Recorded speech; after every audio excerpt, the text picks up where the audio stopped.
States Constitution. The impeachment of Donald Trump is a moral imperative. It is a constitutional imperative.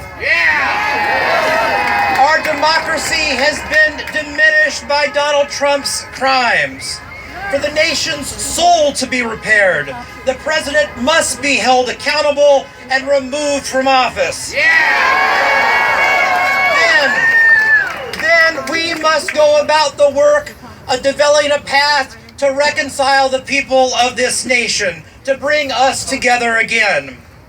It is incumbent on all of us to reach out to our members of Congress, but also to friends and families in other states who have members of the House and the Senate who are yet undecided. Talk with your friends, talk with your family, explain to them why this is so important and why any politician, regardless of party, if they break the law, if they bend the Constitution, they must be held accountable for their crimes.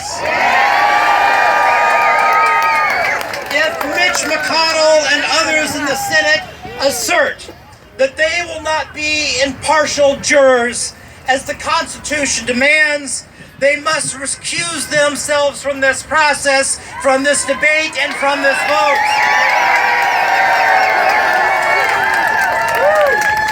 Like all of you, I love this country. I love the United States for the progress that we have made over 200 years, and for the willingness of people like you and so many others who try and step back and say that we have more progress yet to make. I love this country because so many have stood up for the last several years to demand that we live out our lives and this nation's ideals in our highest possible way and not to be torn apart by fear.